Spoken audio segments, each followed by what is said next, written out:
All right, welcome back to another episode of Tyler's Yarns. Today we got an exciting episode where we've got got the co-owner of Official Vintage, Stuart. Do you want to introduce yourself, Stu, and tell us one good thing that happened to you this week? Yeah, hi guys. I'm the co-owner of Official Vintage with Tyler. One good thing this week, I went for a surf on the weekend, and it was Was it good? yeah, it was real nice. What was the size? It's probably like 4 foot. Oh yeah. But not too many people out, so yeah, got a few nice waves. Where'd you surf? Got a caravan down at Torquay, so I usually go surfing like Bowles Beach and along that coast. Wasn't it pretty good surf like last week? Yeah, it was pretty decent. Did you get to get out there last week? Did you work in the store all weekend? Sunday I come back and worked in the store. No, you didn't work in the store all weekend last weekend, did you? Like, did you work Saturday and Sunday or just Sunday? Just Sunday. Oh yeah. That's good. One thing that happened to me this week, I had a pretty good weekend actually. Didn't really do anything. Sort of just worked, and I'm just planning out for the rest of the week, and some exciting stuff that we're going to be doing in the next few weeks that we talked about this morning, which is exciting news. But yeah, today I sort of wanted to get you on here because you don't really come on too often to any of the social media stuff or whatever. Yeah, it was good to be invited on. Yeah, for good. Once. Yeah, finally. So yeah, pretty much.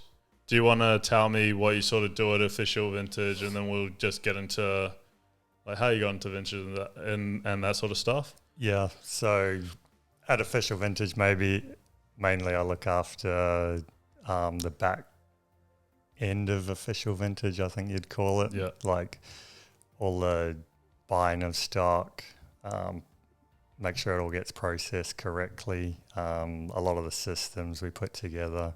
Yeah. I go through a lot of that to make it a lot easier to... Because we've built a lot of like new systems this year. How is it all sort of working out?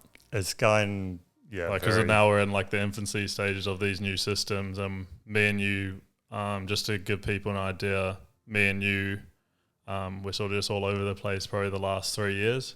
Yeah. Like we weren't really building systems. We sort of were just like doing whatever the fuck we wanted when we should have just been like building the proper systems. Especially now that we're getting more staff, it's getting a bit more intense, and we can't just keep like doing whatever we wanted. But like probably from last year we started building systems, and now I think we're still like in the learning if they're sort of still working. Yeah, especially as we're getting bigger, it's in a way it's getting harder, but we're making it easier with systems. So you think the systems are going well at the moment? Yeah, I think we're just learning as we're going. A lot of the time it's a bit of trial and error, but I think it's starting to work really well now. We kind of have noticed a big difference even just from the start of this year, with a lot of it. Sure. Like just even with stock, how we process it. Us getting it in. Like it used to be sort of a nightmare, and we used to not even really track it. But now we're like, everything's on spreadsheets and like... Yeah, and since we're getting so much stock, we really have to be on top of it, or else you start losing stuff, and you don't know what's going on. Yeah, especially like now, I think we talked about last episode where Brooke's sort of taking control of the wholesale, so everything's got to be working like a machine. Yeah, but that's a bit about the business and sort of what you do. I want to go back right to the start, how you got into vintage. How you got into vintage. Yeah. What sort of influenced your style and that sort of stuff? I was probably from a young age, I was always kind of collecting clothes. Well, probably in my era, was kind of like the 90s vintage of today was what I was wearing. So that side of it is what influences what we buy now in a big way. Because you're like, just to give everyone an idea, so you're the main picker? Yeah, that's right. So I do all the buying. Look for all those rarer pieces as well that we get in. And to try and find the next big thing that we're going to sell and what's that trend. Yeah, what's the trend? So, but yeah, pretty much what we base our shop off is like your trends that you used to grow up with. What are some of those sort of trends that we like? Yeah, so as we are kind of talking about before with how I'm into surfing, that was a big influence for me. Like surfing style Quicksilver, Rip Curl has really influenced my vintage now, because we're doing full drops of all that old 90s vintage, and it's mainly just picking all the cool designs, and from people who I looked up to in surfing, like Kelly Slater, Andy Irons, like all the even older surfers like Tom Carroll, and just what they were wearing back in the day. It's funny that you say that, because it was Kelly Slater's 50th birthday just recently, and there's all photos of him that he's reposting that are all in like old Quicksilver, like all fire stuff. Yeah, which they're bringing back into what that's like their new thing now, is bringing vintage styles back into their stores these days. Yeah, and I like what they're doing. Like, say Quicksilver, they're doing like a lot of cool stuff with sustainable thing. Like Billabong and Quicksilver are doing like sustainable shorts. Yeah, especially organic t-shirts and stuff, which is like they're all going in the right direction, like where the world's heading. But what do you think about the Billabong? Because didn't Billabong sell to like Rip Curl recently just sold. I think it was some crazy price. I think it might have been 550 million. Oh yeah. So they were in Torquay since 76. Yeah, so the first ones.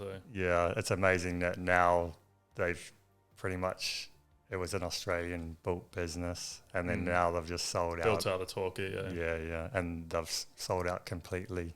So that's like a huge thing for going forward, I think, for what surf styles are going to be in the future. Like, and are those owners going to go in the same direction, like renewable and...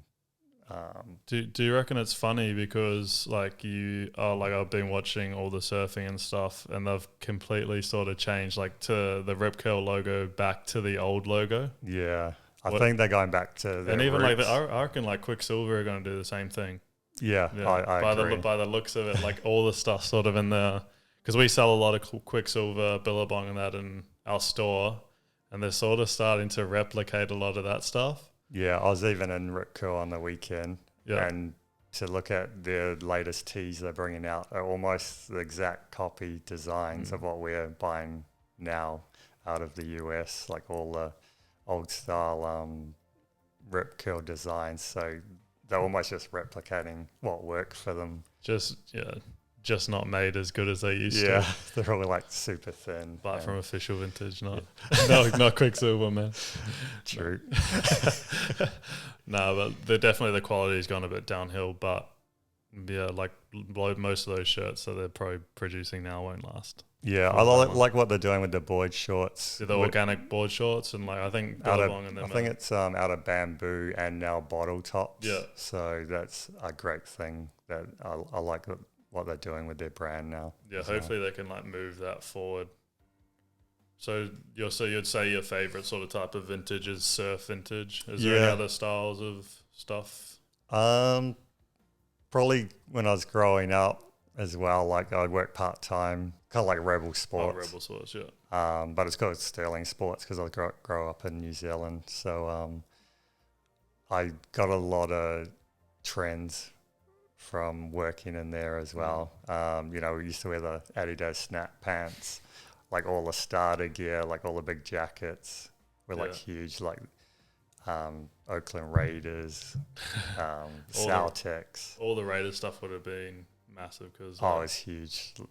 Because even back then, you didn't get much TV coverage, but it was like everyone knew the big names, and also like all Jordan, Magic Johnson, So it influenced a lot more Nike and stuff like that. It's especially with shoes, like I was always into like all the Air Maxes and the Jordans. I never really got into collecting, but I just bought the shoes that I liked to wear. Yeah, because we mainly only bought what we could afford, and the start. You only bought what you liked anyway. It wasn't like Yeah. a collecting thing back then for me.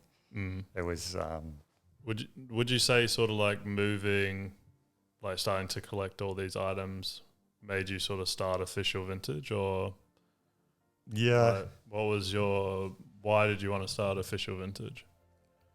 mainly when I was traveling around.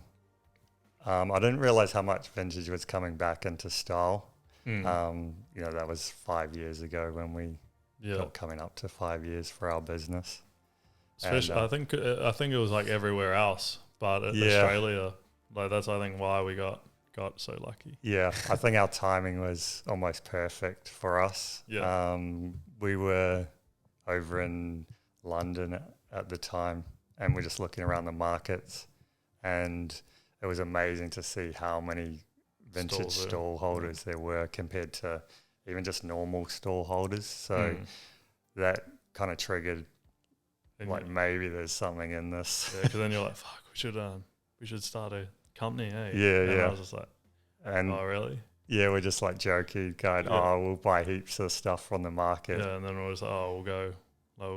I've got a bunch of like stuff I collected. I was like, when we get back, we'll start selling it. Yeah, we pretty much grabbed everything out of your closet. Yeah. I had like a few like rock tees and Yeah.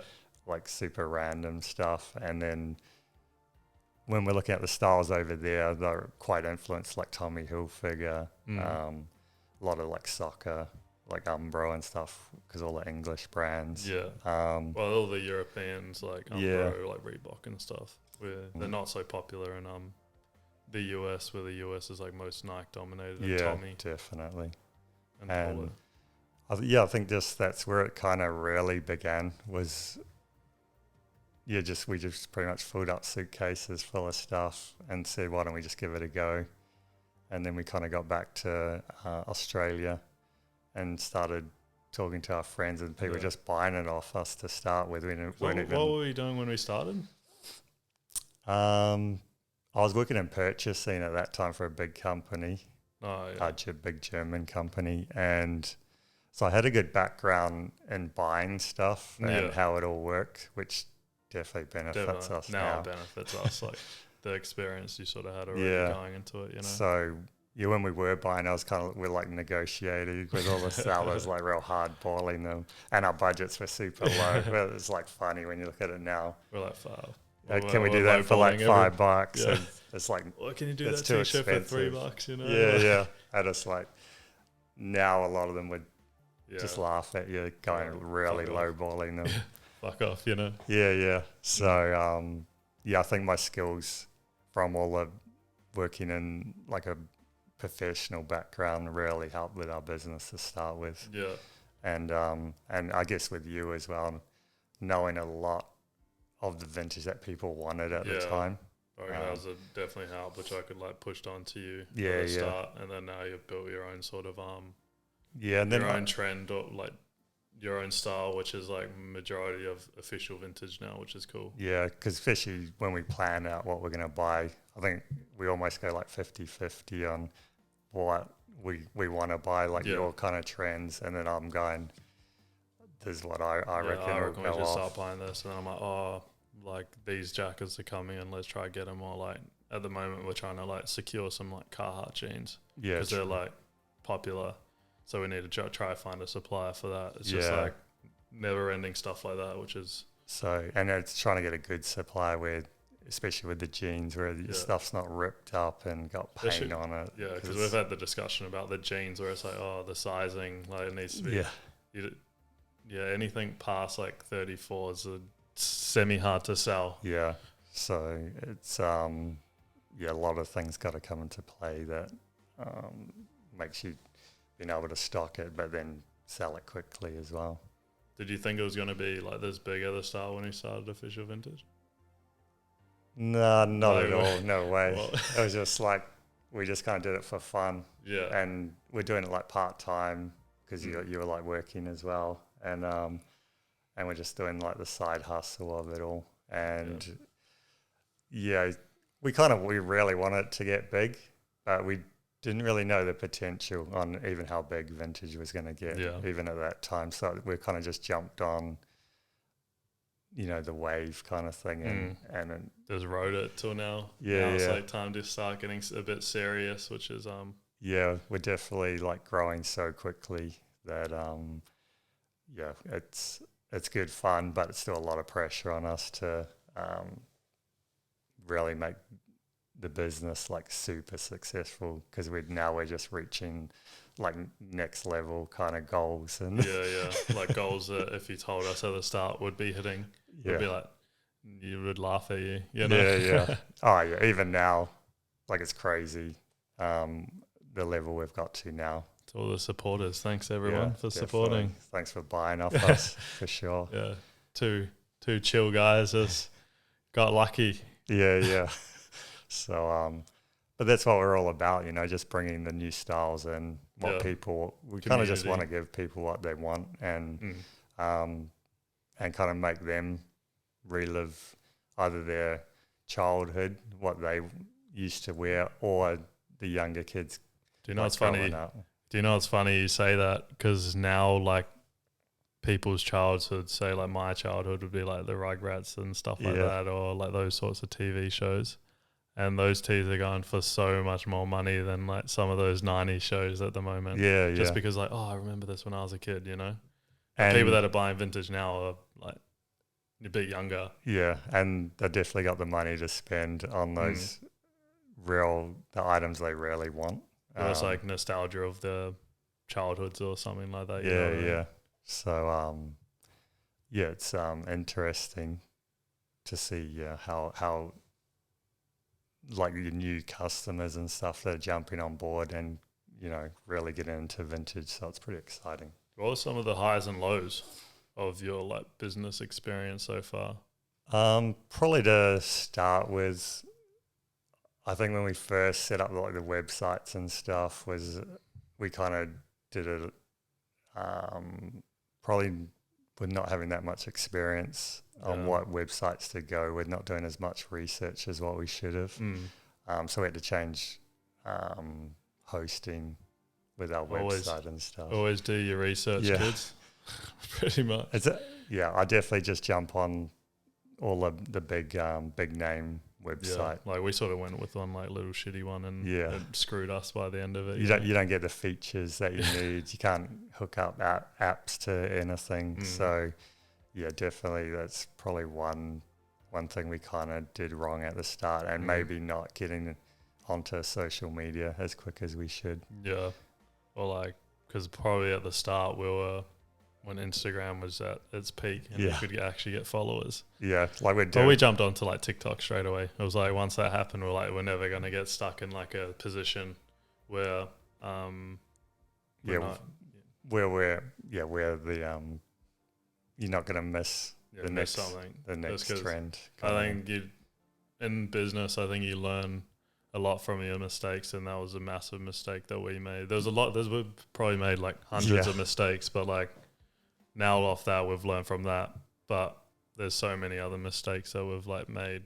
Yeah, and then there's always the downsides of everything, but then we've had some pretty good times. Like I'd say probably one of the highlights would be when we opened our store, and that was probably the most buzziest day of my life. It was probably one of the happiest days of my life. Actually, I was just like, we've had it. Because we were pretty much like at the lowest of our bank account. Didn't have, I don't even know if we had any money. No, I think we were in like minus by that point, and we're like, fuck, we need this day to be like, and we're almost like freaking out, going, man, this is crazy. Panic attacks and stuff, and we're like, oh. And this was like, and on the day we were lucky, there must have been like 300 people. It was pretty much a line. If you know our store, it's probably like a 200-meter street. And the whole street was full around the corner, up the hill, like it was mental. We kind of just opened the door. We're like, I think we're even afraid to look outside. All we heard was like voices. Yeah, because we're all like late. As we used to do things back in the day, we used to just do things so fucking late. Yeah. And like, we were just still pricing up stuff like while the store was open. And we're like, oh, we got 10 minutes. I think we were just finishing painting some of the store even the day before or something. It was that crazy. And then we're like freaking out going, is anyone going to turn up? Yeah. And it's like we just wasted all this money. Like we just can't even afford this warehouse. Like yeah, we had so much stock we brought in. Yeah. Because just for that. We kind of just believed it was going to work. And then, but you're always in the back of your head going, mate, if this fails, we're fucked. Yeah, like if this day failed, like, and then luckily it was probably the biggest day we've ever had. Yeah. Because we got the big roller door, so we're too scared to like look outside the door. And then as soon as like I think it was like 10 o'clock or something when we opened, and we wound the door up, and there was just that massive line. It was almost like it was relief, and then you're thinking, holy shit, now we got to serve 300 people. Yeah, especially because we were running like a deal on that day because we were like, nah, we need to get people. Like, yeah. But that all worked out. That was probably one of the highs of. Yeah, that's kind of when I think we really knew we had something, I guess. Yeah. And we knew it was going to work. But yeah, that was exciting times. That was definitely one of our most exciting times in the business. Where do you think you'll be, like this business will be in the next 5 years, leading on from like our most? Yeah, well, hopefully we'll get some more stores, maybe like Sydney, like Brisbane, Perth, like Adelaide. Hopefully we're maybe thinking about New Zealand at this stage. Yeah. That's probably the direction we're going because we get so many messages from everyone saying, can you set a store up here? Yeah. And we do get so much support from everyone. So we kind of want to go in that direction of. And we love like stores as well. Like I love being in the store. Like I'm in the store Saturday, you're in the store Sunday, but we've got people that work in the store during the week. Yeah. It's nice being in the store like at least one day of the week. Yeah, it's cool just like meeting everyone, and then we get a lot of the small like buyers and sellers coming in, just having a chat. You know, they're starting new businesses. So it's kind of cool just talking to them. Yeah. You know? And it's and it keeps us like really grounded as well, and on a level just talking like direct to people on even what they want to see, because they go, oh, have you got any like NASCAR tees, or you got any Harleys? And then, you know, it gives us a real good gauge on what we're going to buy next as well. Because you see how popular it is, because we haven't had Harleys for a long time, and then now everyone's like, Harley. So it's like now we're restocking big time. It always goes through, Harleys go through waves, and it was at a dip before, and I think now it's like on its way back up. Especially with COVID, no one was really going out, so no one's really wearing Harleys to festivals. Yeah. So, and now it's just everyone's coming out, like going out. So then we're probably getting like, get some more Harleys, like 50 times a week, mate, at the moment. Yeah, so we're definitely always on the hunt for more stock. Yeah, which is exciting. Leading on to that, what's sort of the favorite thing you're doing in the job at the moment? It's always probably buying for me. Like I love. Do you reckon you'll be doing that in like 5 years? Yeah, I think that's one thing I'd really want to just stick with. I think it becomes even more important, I think, because less percentage of like stock loss and but it's more just hunting those rarer pieces as well, because we do like handpick so much. So and we want to start, because to give people an idea, at the start we were the only place in Australia that had like wrap tees, like band tees and all that sort of stuff. Like I had a huge collection of like rock tees, and you had a huge collection of wrap tees. Yeah, and we were selling them in the store, but I think back then it wasn't so popular because people didn't know what the t-shirts are worth, and now I think there's a bigger community. But then when COVID happened, we just got DM'd so much because we're posting. I think because we sold when COVID first happened, we were like, because we stressed out, and we're like, we're going to sell just out all our rock tees, all our wrap tees. And the first week it was just like our store got closed. And we was like, fuck, we need to... Yeah, what's going to happen in the future for us? We were super uncertain, so it's like, we'll just sell all the wrap tees we got. Yeah, but we're kind of putting them on Instagram and stuff, and then we're just getting like a lot of international buyers who know how much they're worth. I think we sold, I think it was 6 in Japan of the wrap tees. We sold 4 in the States, and then we sold 2 in Australia. Yeah, and even all the rock tees, like I had a pretty massive collection. and I think one buyer in the UK bought, I think it was like 15 or something of the like crazy rarity. I was kind of thinking back now, I'm like spewing that we sold it. I'm a bit annoyed. Yeah, that like now that we're doing the YouTubes and it's like all good. Now we've got a bit more time, but we should have been documenting this shit from the start. Yeah. Especially I think like your collection back then. Yeah, we could have went through the hard, like showing everyone like how hard it was. Like, oh, fuck, we're relying on this day at the warehouse, and then you would have seen like how crazy. I used to have a lot of stuff. And when we first opened as well, they were all just displayed up on the wall. Yeah. Like it's almost like going to the US on some of their stores. Yeah. And it's just like wrap tees and like just crazy like Adidas sweaters. I think if you go on our Google, there's a photo of like when we first opened, so you can sort of see the wrap tees we had. Yeah. Like crazy Adidas sweaters. And we're getting them pretty good prices back then as well. But now they've almost like getting kind of like out of reach, even just to gold dust at the moment. Yeah. Because all like the NBA players are into them, like NFL, they're all buying them up. And even like influencers, they're wearing them out and showing them off. So it's just becoming harder and harder to even buy them, I reckon. Yeah, for sure. All right, last question. Do you think the market's going to change, or do you think vintage is going to be around forever, or do you reckon it's just a trend? I reckon it's always going to be around.